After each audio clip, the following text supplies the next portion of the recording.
Muy buenas tardes para todos los presentes. Mi nombre es el licenciado Mario Enrique Piña Vaquero, psicopedagogo también, y actualmente estudio la licenciatura en Educación Mención Orientación. La exposición de hoy es relacionada a la unidad 2, el punto las sociedades originarias de los espacios fronterizos como regionales y locales. Para presentarlo a la unidad curricular Geohistoria Regional y Local, que es dictada por la profesora doctora Eunice Alvillar, PhD.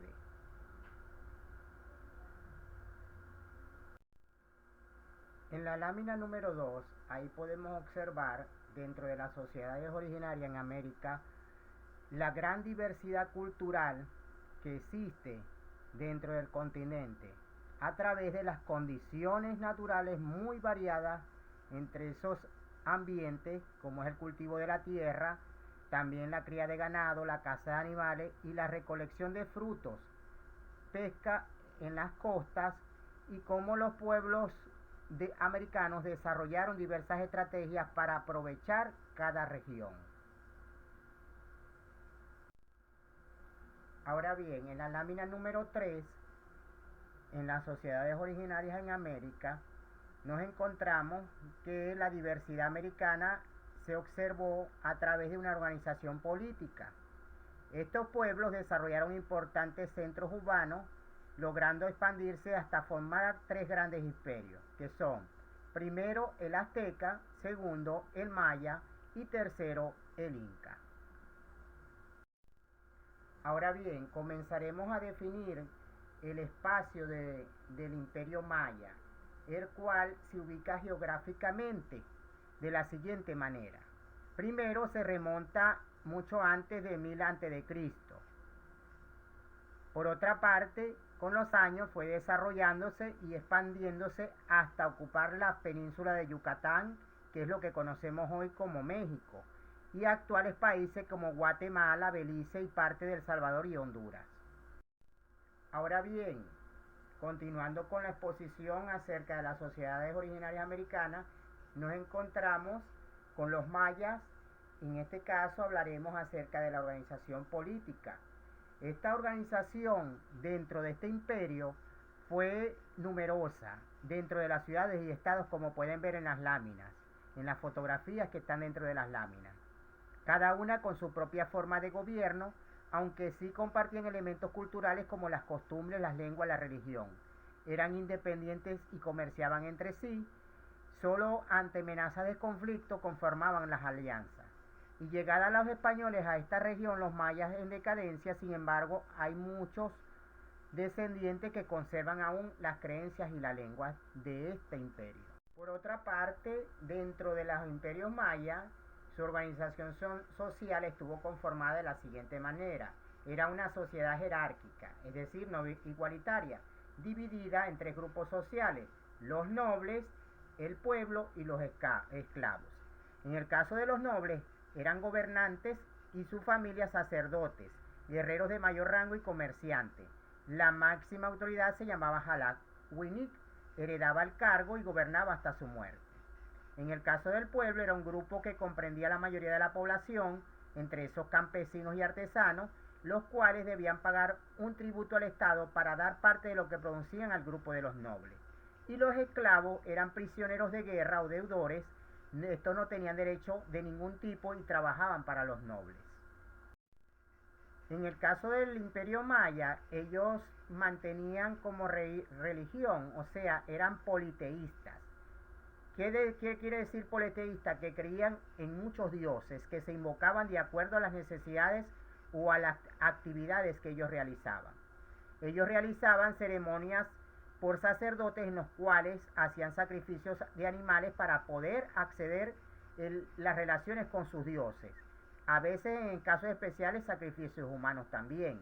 Y todos estos rituales estaban acompañados con bailes, con cantos, con rezos.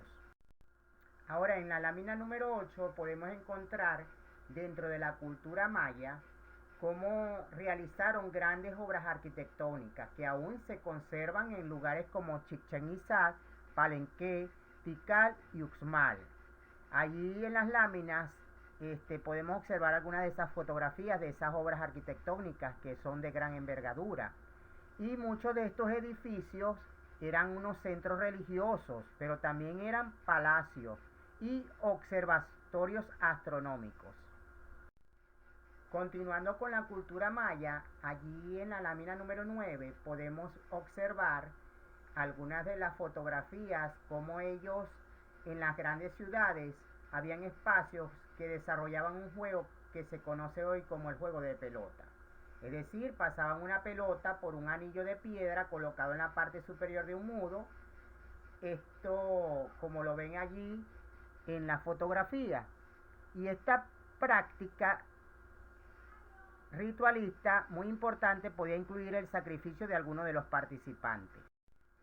Dentro de esa cultura también podemos observar cómo los mayas desarrollaron un sistema de escritura de símbolos que aún hoy en día no se puede descifrar en su completa totalidad. No toda la población sabía escribir, solo algunos y al servicio del Estado. Se utilizaban para llevar registro de los tributos, las normas, los acontecimientos importantes y hasta cuestiones relativas a la astronomía. Después de la conquista, los españoles ordenaron la destrucción de la mayoría de estos escritos. Hubo un amplio conocimiento de las matemáticas y se desarrolló un calendario solar de 300 días más 5 días complementarios. Pudieron determinar los ciclos del Sol y de la Luna. Ahora bien, en esta lámina número 11 vamos a explicar el segundo imperio de estas sociedades originarias, cómo fueron los aztecas, y nos vamos a ubicar geográficamente. Ellos se asentaron en el Valle Central de México a partir del siglo XII. En 1325 fundaron Tenochtitlán, la capital, y protagonizaron numerosos enfrentamientos contra los pueblos vecinos. Finalmente, los aztecas se impusieron por la fuerza y establecieron una confederación. Esto quiere decir una alianza o unión de pueblos para un fin común de ciudades. Ahora bien, los aztecas, a comienzos del siglo XV, los aztecas consolidaron un imperio, es decir, un sistema político, social, económico basado en la denominación de un pueblo sobre otro. Causa principal de la expansión fue el poderío de su ejército. Eran guerreros entrenados desde temprana edad, duras penas para desertores e infractores de la ley, frecuentes rebeliones de pueblos sometidos. Ahora bien, ¿cómo se organizaron políticamente los aztecas? Ellos crearon lo que se llamó el Estado teocrático, es decir, un gobierno según la voluntad de sus dioses. Existía lo que se llamaba un emperador o Tlatoani, que era, según supuestamente, de origen divino, una máxima autoridad política, militar y religiosa, y el cargo era vitalicio, pero no hereditario. Era un emperador elegido por los consejos de electores, que eran importantes sacerdotes y jefes militares, los sacerdotes, que eran los responsables de las ceremonias religiosas, la sanción de las leyes, la administración de la justicia, y decían que el sacerdote más importante era el principal asesor del emperador y lo reemplazaba en caso de ausencia o muerte, así como funcionarios menores que aseguraban la administración del imperio, recaudaban los tributos de los pueblos que eran sometidos. Por otra parte, los aztecas se organizaron socialmente dividiéndose en 20 calpullis o clanes. Los clanes son un grupo de personas que descienden de un antepasado común, para que lo podamos entender. Entonces, estos grupos sociales o clanes se dividieron en tres: los nobles o pipiltín, que era el sector privilegiado, sacerdotes, jefes, guerreros, funcionarios, no pagaban los impuestos. La gente común o macehualtín eran la mayoría de la población, que eran campesinos, artesanos, comerciantes, pagaban tributos a la nobleza e integraban el ejército. Y por último, los esclavos o tlacotli, que eran servidores de la nobleza, prisioneros de guerra de nuevo, delincuentes, podían casarse y tener hijos, ya que la esclavitud no era hereditaria. Ahora bien, en esta lámina número 15 observamos ¿Cuál era la organización económica que poseía este segundo gran imperio como eran los aztecas?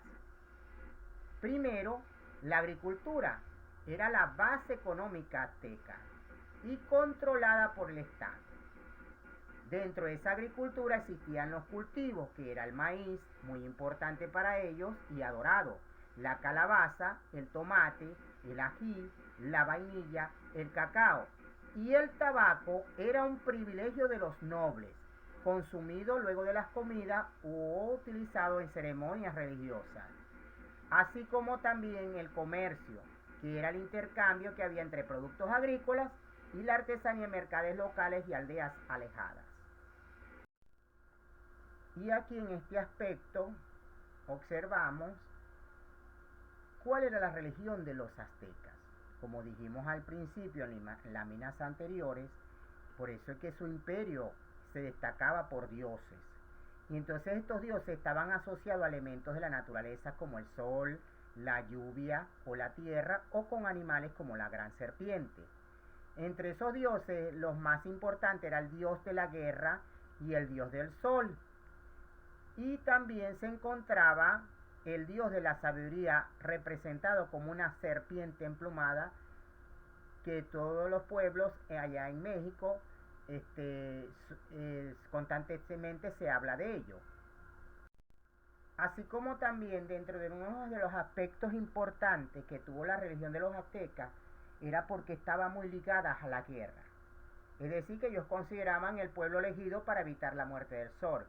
Y para que lograr que volviera a aparecer sobre el horizonte, ellos pensaban que había que alimentarlos con sangre y corazones humanos. Esa creencia la impulsaban las guerras y el dominio sobre otros pueblos, para que así de esta forma obtuvieran prisioneros que luego eran sacrificados. Ahora bien, en la lámina número 18 tomamos el aspecto, al igual que en el anterior imperio que era el maya, en este imperio azteca se consideró un tipo de escritura y calendario. En el caso de la escritura solo la podían interpretar los nobles. Los sacerdotes elaboraron códices que incluían narraciones sobre la historia, la religión, la medicina, los conocimientos científicos de su cultura, como pueden observar en las fotografías. Así también tuvieron dos calendarios, uno ritual de 260 días y uno solar de 360 días. Muy bien, hemos llegado al tercer imperio de estas sociedades originarias americanas y nos encontramos con el imperio inca. En esta lámina número 19 les voy a explicar cuál es la ubicación geográfica. Los incas se encontraban en la región de los Andes centrales. Se desarrollaron entre los siglos XIV y el siglo XVI el imperio inca. Ellos llegaron a la región de Cusco en busca de tierras donde asentarse, según la tradición del fundador de Cusco, que fue Manco Cápac. A mediados del siglo XV, ellos iniciaron un proceso de expansión que se transformaron su pequeña ciudad en el mayor imperio de América, antes de la llegada de los españoles. Impusieron su poder sobre los actuales territorios de Ecuador, Perú, Bolivia, norte de Chile y noroeste de Argentina. Esto ocurrió bajo el gobierno de tres grandes incas, Pachacútec, Tupac Inca, Yupanqui y Huayna Zacapa. Asimismo, entre los años 1100 y 1400, los incas se fueron y expandieron a través de las alianzas o mediante las guerras. En la ciudad de Cusco se convirtió en un centro administrativo y se estableció lo que en realidad se llamó el Imperio Inca, o en su lengua el Tahuantinsuyo, que significa cuatro partes en quechua. El imperio se divide en cuatro regiones o suyus alrededor de Cusco, ombligo o centro, que es lo que significa. Entre los principales gobernantes que tuvo el imperio inca, como ya cité anteriormente, podemos decir que Pachacútec fue el gran organizador del estado inca. Él fue el responsable de la división del territorio, construyendo caminos para comunicar regiones, edificando centros administrativos, entre otras cosas. Así como también tuvimos como gobernante a Tupac Inca Yupanqui, considerado el más grande conquistador de la historia andina. Bajo el gobierno de él en 1490, las poblaciones del noroeste argentino quedaron incorporadas a ese estado inca. Y por último tenemos a Huayna Capac, la cual alcanzó el máximo apogeo político, económico y cultural del imperio inca. Por eso, hablar de la figura inca significa la máxima autoridad, considerado un hijo del sol.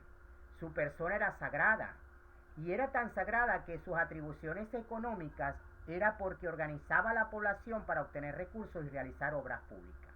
En la parte religiosa, celebraba los rituales más importantes, mediador entre los dioses y los hombres, y en la parte política, expandía el territorio a través de guerras, de alianzas para asegurar los recursos necesarios para el sostén de la sociedad. Es decir, que al asumir se casaba con una mujer de su mismo grupo de parentesco, pero luego también se casaba con otras mujeres con el fin de entablar alianzas y anexar más tierras. Al igual que los otros imperios que hemos hablado anteriormente, también el imperio inca tuvo una organización social.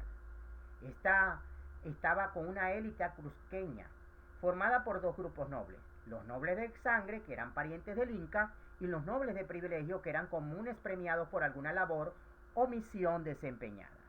También encontramos los curacas, que eran gobernadores locales, los campesinos artesanos, que estaban dentro de la mayoría de la población, y los yanaconas, que eran individuos de los pueblos vencidos que prestaban servicio a los nobles de por vida.